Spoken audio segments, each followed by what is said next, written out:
Oh my goodness! I'm at Harvard! Wow!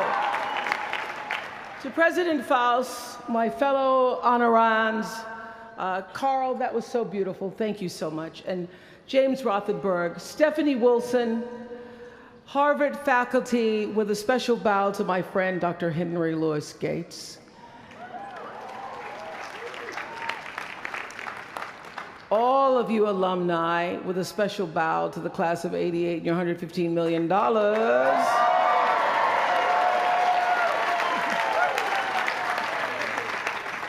And to you, members of the Harvard class of 2013. Hello. I thank you for allowing me to be a part of the conclusion of this chapter of your lives and the commencement of your next chapter. To say that I'm honored doesn't even begin to quantify the depth of gratitude that really accompanies an honorary doctorate from Harvard.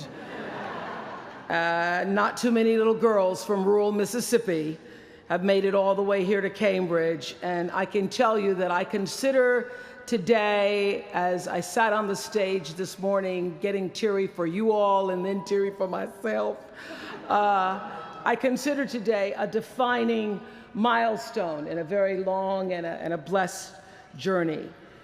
My one hope today is that I can be a source of some inspiration. I'm going to address my remarks to anybody who's ever felt inferior or felt disadvantaged, felt screwed by life. This is a speech for the quad.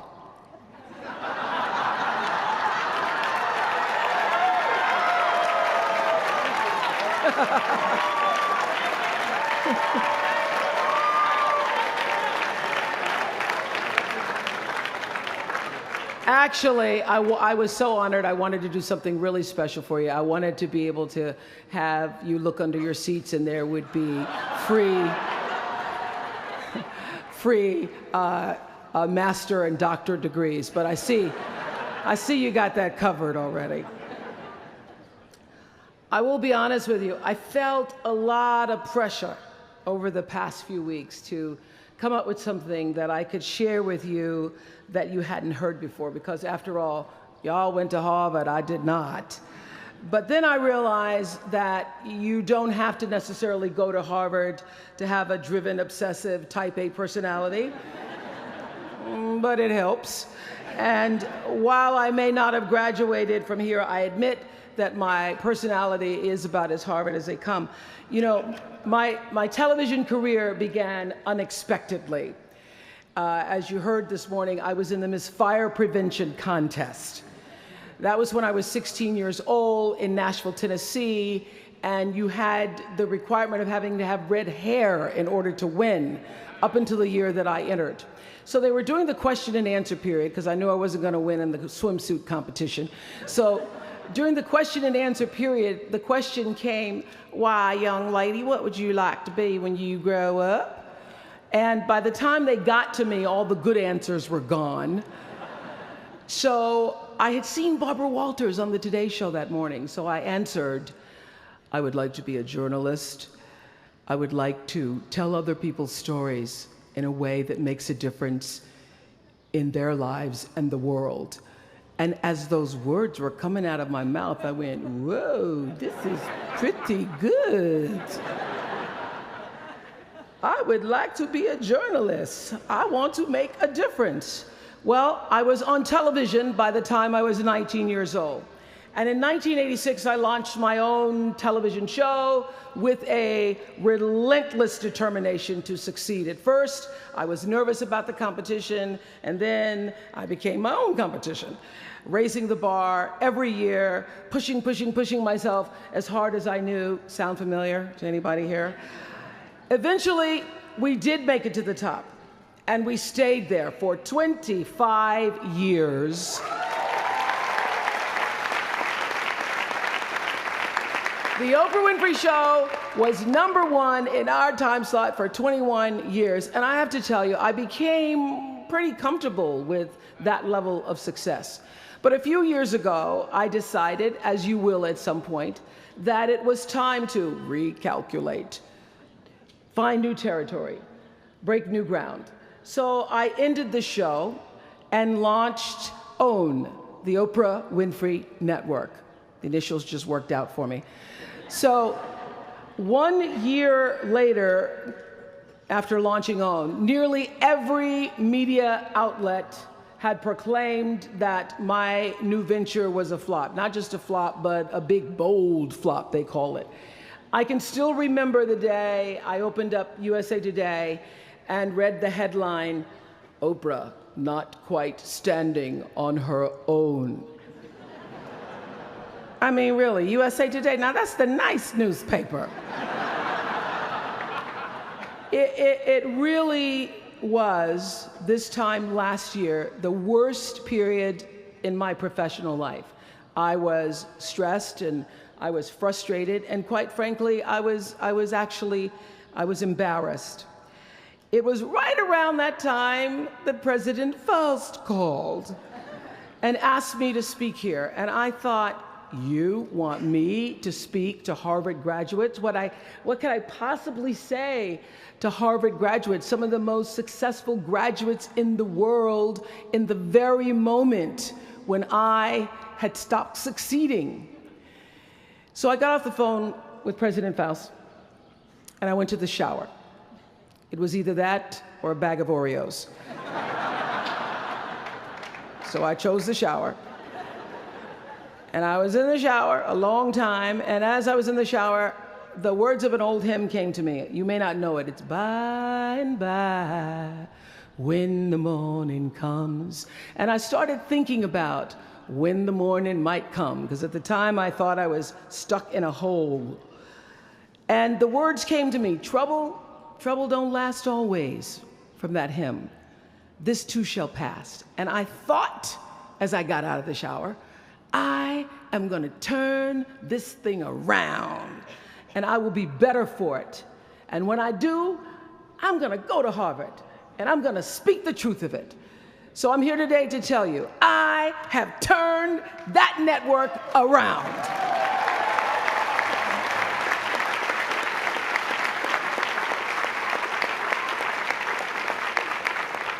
And it was all because I wanted to do it by the time I got to speak to you all. So thank you so much. You don't know what motivation you were for me. Thank you. I'm even prouder to share a fundamental truth that you might not have learned even as graduates of Harvard, unless you studied the ancient Greek hero with Professor Naj. Professor Naj, who, as we were coming in this morning, said, "Please, Ms. Winfrey, walk decisively."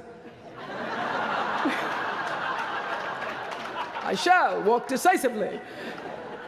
This is what I want to share. It doesn't matter how far you might rise. At some point, you are bound to stumble, because if you're constantly doing what we do, raising the bar, if you are constantly pushing yourself higher, higher, the law of averages, not to mention the myth of Icarus, predicts that you will at some point fall. And when you do, I want you to know this, remember this, there is no such thing as failure. Failure is just life trying to move us in another direction. Now, when you're down there in a hole, it looks like failure. So this past year, I had to spoon feed those words to myself. And when you're down in the hole, when that moment comes, it's really okay to feel bad for a little while. Give yourself time to mourn what you think you may have lost. But then, here's the key. Learn from every mistake, because every experience, encounter, and particularly your mistakes are there to teach you and force you into being more of who you are. And then figure out what is the next right move. And the key to life is to develop an internal, moral, emotional GPS that can tell you which way to go. Because now and forevermore, when you Google yourself, your search results will read, Harvard 2013. And in a very competitive world, that really is a calling card, because I can tell you, as one who employs a lot of people, when I see Harvard, I sit up a little straighter and say, where is he or she? Bring them in. It's an impressive calling card that can lead to even more impressive bullets in the years ahead. Lawyer, senator, CEO, scientists, physicists, winners of Nobel and Pulitzer Prizes, or late-night talk show host. But the challenge of life, I have found, is to build a resume that doesn't simply tell a story about what you want to be, but it's a story about who you want to be.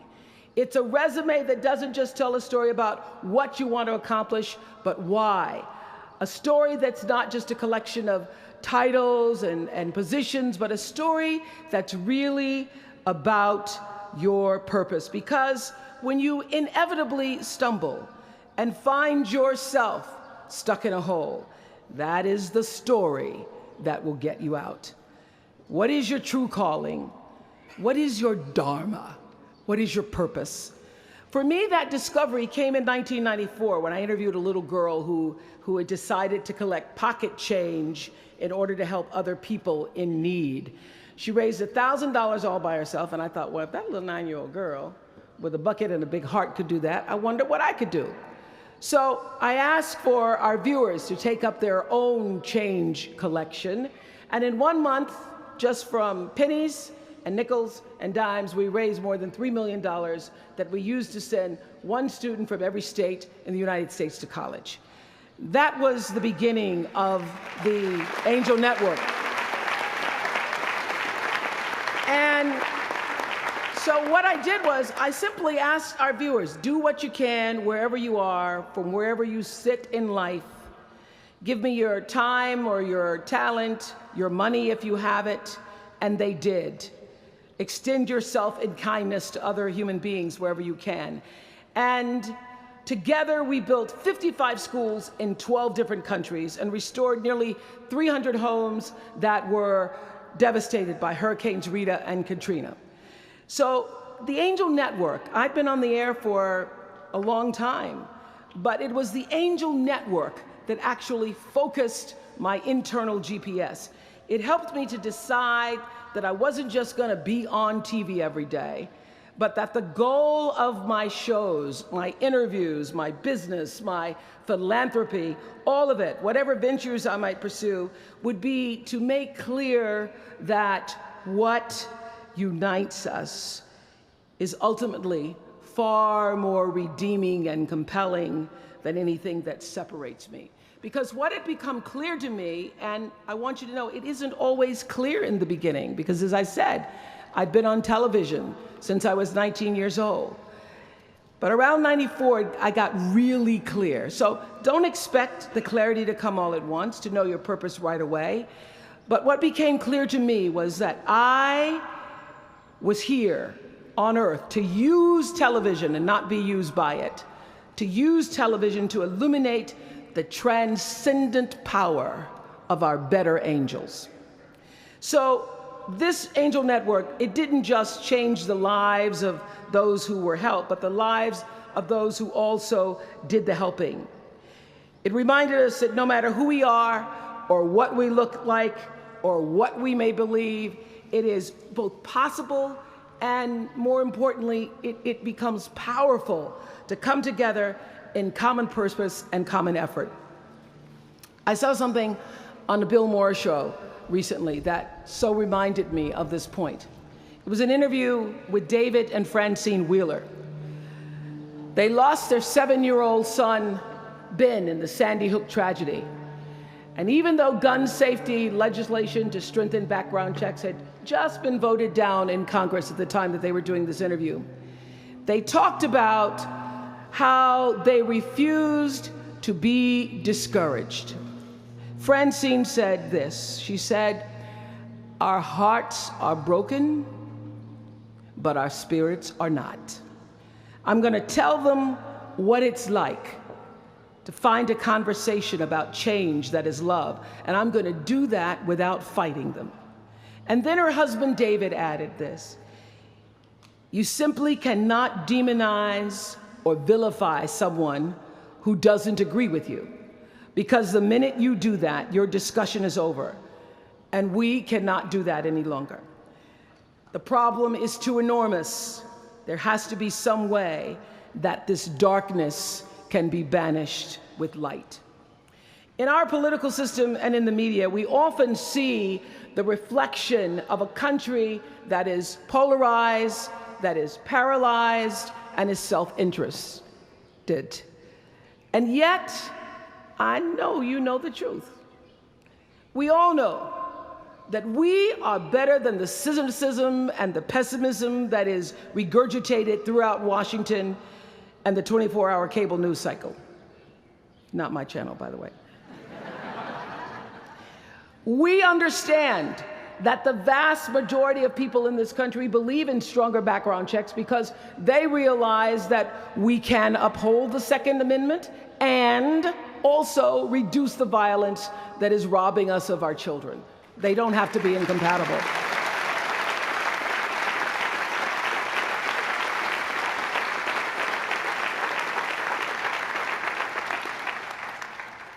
And we understand that most Americans believe in a clear path to citizenship for the 12 million undocumented immigrants who reside in this country, because it's possible to both enforce our laws and at the same time embrace the words on the Statue of Liberty that have welcomed generations of huddled masses to our shores. We can do both.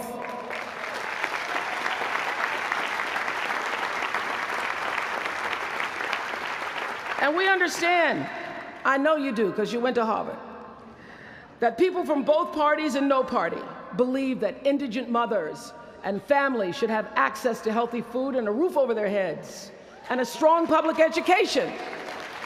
Because here in the richest nation on earth, we can afford a basic level of security and opportunity. So the question is, what are we going to do about it? Really, what are you going to do about it? Maybe you agree with these beliefs, maybe you don't.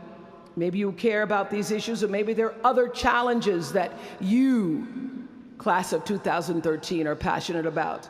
Maybe you want to make a difference by serving in government. Maybe you want to launch your own television show. Or maybe you simply want to collect some change. Your parents would appreciate that about now. The point is, your generation is charged with this task of breaking through what the body politic has thus far made impervious to change. Each of you has been blessed with this enormous opportunity of attending this prestigious school. You now have a chance to better your life, the lives of your neighbors, and also the life of our country. When you do that, let me tell you what I know for sure. That's when your story gets really good. Maya Angelou always says, when you learn, teach. When you get, give. That, my friends, is what gives your story purpose and meaning. So you all have the power in your own way to develop your own Angel Network. And in doing so, your class will be armed with more tools of influence and empowerment than any other generation in history. I did it in an analog world. I was blessed with a platform that at its height reached nearly 20 million viewers a day. Now here in a world of Twitter and Facebook and YouTube and Tumblr, you can reach billions in just seconds. You're the generation that rejected predictions about your detachment and your disengagement by showing up to vote in record numbers in 2008. And when the pundits said, they talked about you, they said you'd be too disappointed, you'd be too dejected to repeat that same kind of turnout in the 2012 election, and you proved them wrong by showing up in even greater numbers. That's who you are. This generation, your generation, I know, has developed a finely honed radar for BS. Can you say BS at Harvard? The spin and phoniness and artificial nastiness that saturates so much of our national debate. I know you all understand better than most that real progress requires authentic, an authentic way of being, honesty, and above all, empathy. I have to say that the single most important lesson I learned in 25 years talking every single day to people was that there's a common denominator in our human experience. Most of us, I tell you, we don't want to be divided. What we want, the common denominator that I found in every single interview, is we want to be validated. We want to be understood. I've done over 35,000 interviews in my career. And as soon as that camera shuts off, everyone always turns to me and inevitably in their own way asks this question: was that okay? I heard it from President Bush. I heard it from President Obama. I've heard it from heroes and from housewives. I've heard it from victims and perpetrators of crimes. I even heard it from Beyoncé and all of her Beyoncé-ness. She finishes performing, hands me the microphone and says, "Was that okay?" Friends and family, yours, enemies, strangers, in every argument, in every encounter, every exchange, I will tell you, they all want to know one thing: was that okay? Did you hear me? Do you see me? Did what I say mean anything to you? And even though this is the college where Facebook was born, my hope is that you will try to go out and have more face-to-face conversations with people you may disagree with.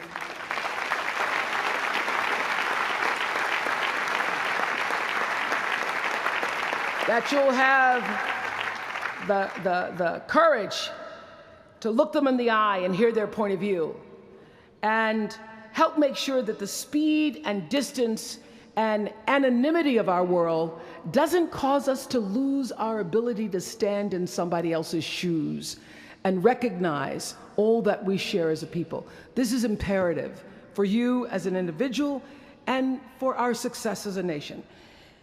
There has to be some way that this darkness can be banished with light.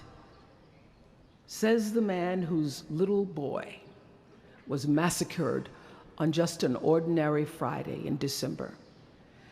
So whether you call it soul or spirit or higher self, intelligence, there is, I know this, there's a light inside each of you, all of us, that illuminates your very human beingness if you let it. And as a young girl from rural Mississippi, I learned long ago that being myself was much easier than pretending to be Barbara Walters. Although when I first started, because I had Barbara in my head, I would try to sit like Barbara, talk like Barbara, move like Barbara. And then one night I was on the news, reading the news, and I called Canada, Canada. And that was the end of me being Barbara. I cracked myself up on TV, couldn't stop laughing, and my real personality came through. And I figured out, oh gee, I can be a much better Oprah than I could be a pretend Barbara. I know that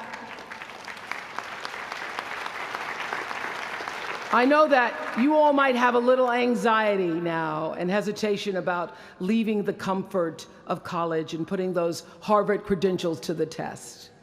But no matter what challenges or setbacks or disappointments you may encounter along the way, you will find true success and happiness if you have only one goal. There really is only one, and that is this: to fulfill the highest, most truthful expression of yourself as a human being. You want to max out your humanity by using your energy to lift yourself up, your family, and the people around you. Theologian Howard Thurman said it best. He said, "Don't ask yourself what the world needs. Ask yourself what makes you come alive, and then go do that. Because what the world needs is people who have come alive." The world needs people like Michael Stolzenberg from Fort Lauderdale, When Michael was just 8 years old, Michael nearly died from a bacterial infection that cost him both of his hands and both of his feet. And in an instant, this vibrant little boy became a quadruple amputee, and his life was changed forever. But in losing who he once was, Michael discovered who he wanted to be. He refused to sit in that wheelchair all day and feel sorry for himself. So with prosthetics, he learned to walk and run and play again. He joined his middle school lacrosse team. And last month, when he learned that so many victims of the Boston Marathon bombing would become new amputees, Michael decided to banish that darkness with light. Michael and his brother Harris created MikeysRun.com to raise $1 million for other amputees by the time Harris runs the 2014 Boston Marathon. More than 1,000 miles away from here, these two young brothers are bringing people together to support this Boston community the way their community came together to support Michael. And when this 13-year-old man was asked about his fellow amputees, he said this: first, they will be sad. They're losing something they will never get back. And that's scary. I was scared. But they'll be okay. They just don't know that yet. We might not always know it. We might not always see it or hear it on the news or even feel it in our daily lives. But I have faith that no matter what, class of 2013, you will be okay. And you will make sure our country is okay. I have faith because of that 9-year-old girl who went out and collected the change. I have faith because of David and Francine Wheeler. I have faith because of Michael and Harris Stolzenberg. And I have faith because of you, the network of angels sitting here today. One of them, Khadijah Williams, who came to Harvard 4 years ago. Khadijah had attended 12 schools in 12 years, living out of garbage bags amongst pimps and prostitutes and drug dealers, homeless, going into department stores, Walmart in the morning to bathe herself so that she wouldn't smell in front of her classmates. And today she graduates as a member of the Harvard class of 2013.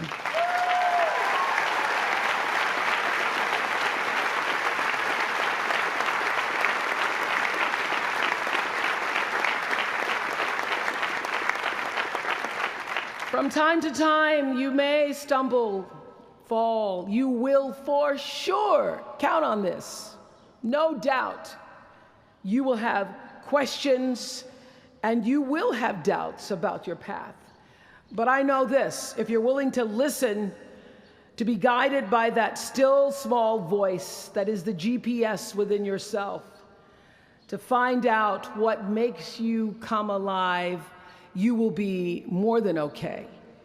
You will be happy, you will be successful, and you will make a difference in the world. Congratulations, class of 2013. Congratulations to your family and friends. Good luck, and thank you for listening. Was that okay?